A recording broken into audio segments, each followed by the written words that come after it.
First of all welcome to our channel. After Bigg Boss के बाद अब कैसा लग रहा है घर पे रहकर और घर के चीज़ें और घर के माहौल में रहकर कैसा लग रहा है? फर्स्टली क्या कहना चाहेंगे? थोड़ा सा डिफरेंट तो डेफिनेटली लग रहा है। अभी Yeah. भी मैं सुबह उठती हूँ तो बॉडी का क्लॉक तो अपने आप 8 बजे सेट हो गया है, क्योंकि वहाँ हमें 8 बजे उठा देते थे। तो अब मैं उठती हूँ 8 बजे एंड मेरा फर्स्ट रिएक्शन होता है जल्दी उठ गई क्या, बिग बॉस क्यों नहीं बजा अभी? एंड देन आई रियलाइज मैं घर पे आ चुकी हूँ। So that's a little of. And उसके अलावा अभी पूरा दिन लगता है कि करें क्या। ऑब्वियसली घर से बाहर निकलने के बहुत काम है, बट अगर मैं घर के अंदर रहूँ, क्योंकि वहाँ सिर्फ हम घर के अंदर रहते थे एंड पूरे दिन बिजी रहते थे, यहाँ करने के लिए कुछ है ही नहीं ऐसा लगता है कभी कभी। So it's very different but अच्छा। टॉप 5 टॉप 6 सब रह गए हैं घर में। आप देख रही हैं बिग बॉस, फॉलो कर रही हैं after Bigg Boss? As a winner किसे देखना चाहती हैं आप अकॉर्डिंग टू यू? अपने आप को देखना चाहती थी मैं, पर वो तो खैर हो ही नहीं पाया। तो अभी आई थिंक मुझे अच्छा लगेगा इफ राजा विन्स। कैसे अगर मैं पूरी जर्नी की बात करूँ बिग बॉस का, तो कौन ये मेरा अच्छा मोमेंट था? मेरे सारे मोमेंट्स बहुत अच्छे थे।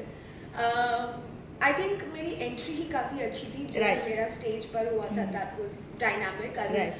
काफ़ी हेडलाइंस बने थे उसके। अगले दिन जो मैं घर गई थी एंड पहली और आखिरी बार ईशा ने मुझे छेड़ा था, उसके बाद Right. कभी उसने हिम्मत नहीं की छेड़ने Yeah. की। तो I think that was pretty iconic. उसके बाद शो अंत होते होते आखिरी बार अविनाश ने भी मुझे छेड़ा था and that was the last time जब उसने मुझे छेड़ा था। एंड मेरी मम्मी जब बिग बॉस के घर आई थी, आई थिंक ये कुछ मोमेंट्स है जो फर्स्ट एंड लास्ट थे, तो I think those were very special. जहाँ हम कशिश को जानते थे, जब कशिश और दिग्विजय एंटर किए, हमने सोचा था as a audience, as a viewer, हमने देखा कि अब वे सबका फाड़ेंगे, क्योंकि कशिश के सामने कोई बोल नहीं सकता और दिग्विजय के सामने कोई दिमाग नहीं चला सकता, यू नो। और ये कहीं ना कहीं हुआ। दिग्विजय को एक गेम प्लानिंग से उसे निकाला गया। अगर वो वोटिंग के आधार पर तो अब तक वो घर में रहता, और वहाँ जहाँ आपको देखा गया तो आपके भी सामने कोई नहीं बोल पा रहा था। बट कहीं ना कहीं लोग कहते थे कि अगर आपने फ्रेंडशिप स्ट्रॉन्ग बनाई होती तो शायद अब तक आपको सेव करके रखते। हाँ, ये तो फैक्ट है। ये तो मुझे भी लगता था कि अगर दिग्विजय और मैं साथ में खेलते तो काफ़ी बेनिफिटिंग होता। और ये चीज़ मतलब अगर आप समझदार हो तो आपको समझ में आती है घर के डायनामिक्स भी कैसे चलते हैं। एंड इस चीज़ के लिए काफ़ी बार उसको आई मीन बिग बॉस ने भी उसको बोला ही था, मौका दिया था कुछ करने के लिए इस डायरेक्शन में। और मैंने भी सामने से काफ़ी बार पहल की थी, क्योंकि मुझे ये चीज़ें समझ आती हैं कि अपना ईगो या अपना जो भी है दुख दर्द एक पॉइंट तुमको छोड़ना पड़ता है। You have to move forward with the world. तो काफ़ी स्मार्ट होता अगर वो ये चीज़ करता, बट उसका शायद ईगो बीच में आ गया या क्या उसने। हाल फिलहाल के प्रोमो की बात करें तो एक प्रोमो काफ़ी ज़्यादा वायरल हो रहा है अविनाश का, कि आप हालांकि बिग बॉस में जब एंटर, मैं आपसे जानना चाहती हूँ, जब आपने बिग बॉस में एंटर किया तो आपसे कोई साइन कराया गया कि आपको कौन सा पीआर चाहिए या फिर किस तरीका का एडवांटेजेस चाहिए? ऐसा कुछ हुआ था? शायद मैं उतनी इम्पोर्टेंट नहीं हूँ उनके लिए, क्योंकि मुझे तो ऐसा कुछ भी नहीं बताया गया था। नहीं, क्योंकि हाल फिलहाल में अभी घर के अंदर मीडिया गई है तो अविनाश का ये कहना है कि करण मेहरा ने पीआर का एडवांटेजेस बिग बॉस के सामने रखा था, जो उसे मिला है और पब्लिक उसे सपोर्ट कर रही है। तो फिर ये एडवांटेज उसने क्यों नहीं रख लिया? या जो इतना ही समझदार था और उसको पता है चीज़ें कैसे चलती है, तो खुद क्यों नहीं कर लिया? सार ग्रेप्स वही बात है उसकी। और आपने वो एपिसोड देखा ही होगा, क्योंकि पूरी मीडिया जिस तरीके से ईशा और अविनाश पे चढ़ी है उनके। मैंने एपिसोड तो नहीं देखा क्योंकि मुझसे टॉलरेट नहीं हो पाते हैं वो लोग अब, बट मैंने रील्स देखी हैं एंड उस रील के कुछ सवाल और कुछ जवाब मुझे बहुत अच्छे लगे, तो I was happy with that. जैसे कि एक जर्नलिस्ट ने करण को कहा था कि कशिश से मेरी हाल फिलहाल में बात हुई और उसने कहा मुझे आपके बारे में कि करण को दूसरों को दुख देना बहुत अच्छा लगता है। और वो बोलने के बाद मैंने अगले ही दिन आपको देखा, आपने क्या किया शिल्पा के साथ, तो शायद वो सच कह रही थी, तो वो मुझे सही लगी। देखा, मैं सही कह रही थी, now you know, now you have proof, तो वो मुझे सही लगा। एंड ईशा को भी जो कई चीज़ें बोली गई थी, जो सही चीज़ें बोली गई थी, आई विश थोड़ी और बोली जाती, बट अच्छा था। पर करण को काफ़ी ज़्यादा अविनाश को काफ़ी ज़्यादा बोला गया, जिसके वजह से उनका जो एक एरोगेंट फेस था वो पब्लिक के सामने आया, जिस पे उन्हें बोला भी गया कि आप ज़्यादा ही कैरेक्टर में रहना पसंद करते हैं। और उन्होंने मीडिया को भी अपने तरीके से जवाब देना पसंद किया, जो कि नहीं देना चाहिए। हालांकि वो देख रहे हैं, वो कोई ऑडियंस नहीं है, वो कोई व्यूवर नहीं, वो मीडिया 24 आवर्स आपको देखते हैं, एक एक चीज़ पकड़ते हैं।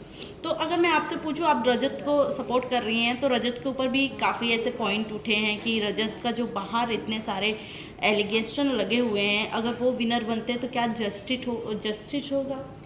नहीं, ये बात एक्चुअली आपकी काफ़ी सही है। इस बारे में मैंने भी कई बार सोचा था कि अगर हम ऐसे इंसान को इतने बड़े प्लेटफॉर्म का विनर बनाते हैं जिसके पास में ऐसी चीज़ें हुई हुई है, तो वो यूथ के लिए काफ़ी गलत एग्जाम्पल है कि तुम भी ये चीज़ें करो, बाद में आके सॉरी बोल दो तो सब माफ हो जाएगी। But this is very sensitive also, क्योंकि इस बारे में हमें बहुत टैक्टफुली सोचना चाहिए। क्योंकि जब मैंने घर के अंदर कहा था कि मैं रजत को सपोर्ट करती हूँ, मैंने ये जानते बूझते नहीं कहा था कि उसने पहले क्या किया, और मैं उन चीज़ों को वैलिडेट नहीं कर रही थी।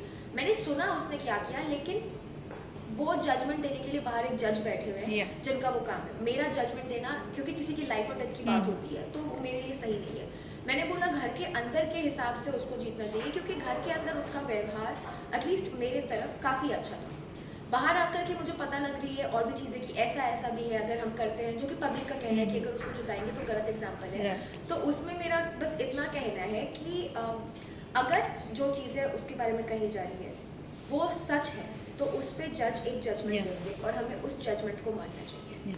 अगर वो जानने के बाद भी सारी जनता मिलके उसको वोट कर रही है और वो जनता के वोट्स के हिसाब से जीत रहा है, तो उसमें हम फिर रजत को गलत नहीं ठहरा सकते हैं। फिर वो हमारी चॉइस है और हम वो फिर करेंगे। वैसे मैं आपसे जानना चाहूँगी, बिग बॉस के मेकर्स को आप क्या कहोगे? क्योंकि जहाँ उन्होंने विवेन, अविनाश और ईशा को बहुत बचाने की कोशिश की है, हर बार की है, वहीं अब मीडिया ने उनकी पूरी बैंड बजाई है, तो आप क्या कहोगे मेकर्स को?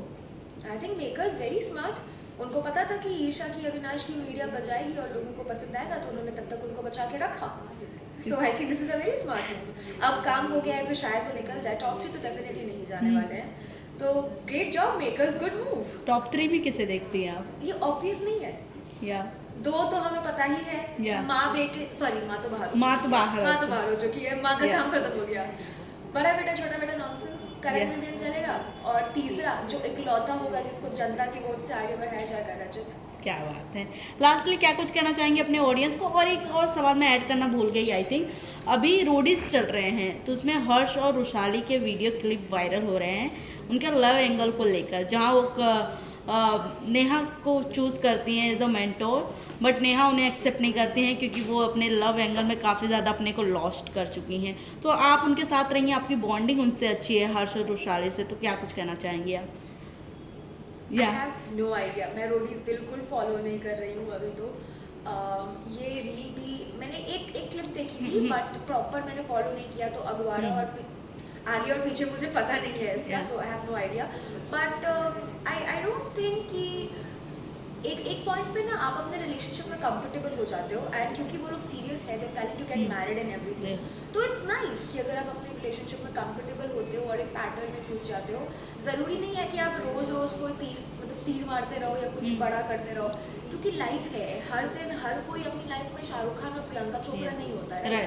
सम पीपल लाइक इट जब वो सेटल होते हैं अपनी लाइफ में, और अगर रुशाली खुश है और वो उस प्यार में अपने आप को कंटिन्यू कर रही है, then there is nothing wrong with it, as long as वो अपनी वॉइस नहीं खो रही है, व्हिच आई डोंट थिंक वो खो रही है, then there is nothing wrong in being lost in love. She wants it, why not? Wow, lastly क्या कुछ कहना चाहेंगे अपने ऑडियंस और व्यूअर्स को? I am very happy. मैं रोज अपने डीएम्स, पता है मेरी मैनेजर से कल मेरी बात हो रही थी, एंड शी टोल्ड मी कि कशिश पता है बेस्ट थिंग, अब तुम्हें कोई गाली नहीं आती, not even a person, which is great, क्योंकि पहले मेरे डीएम्स में, कमेंट्स में कुछ ना कुछ उल्टा लिखा होता था, अब इट्स ऑल प्रेजेस, एंड अगर कोई उल्टा बोलता है then I have 10 warriors ready to defend, so I think this is my win from the show, and I am very happy with that. Wow, thank you so much Kashish, nice to meet you.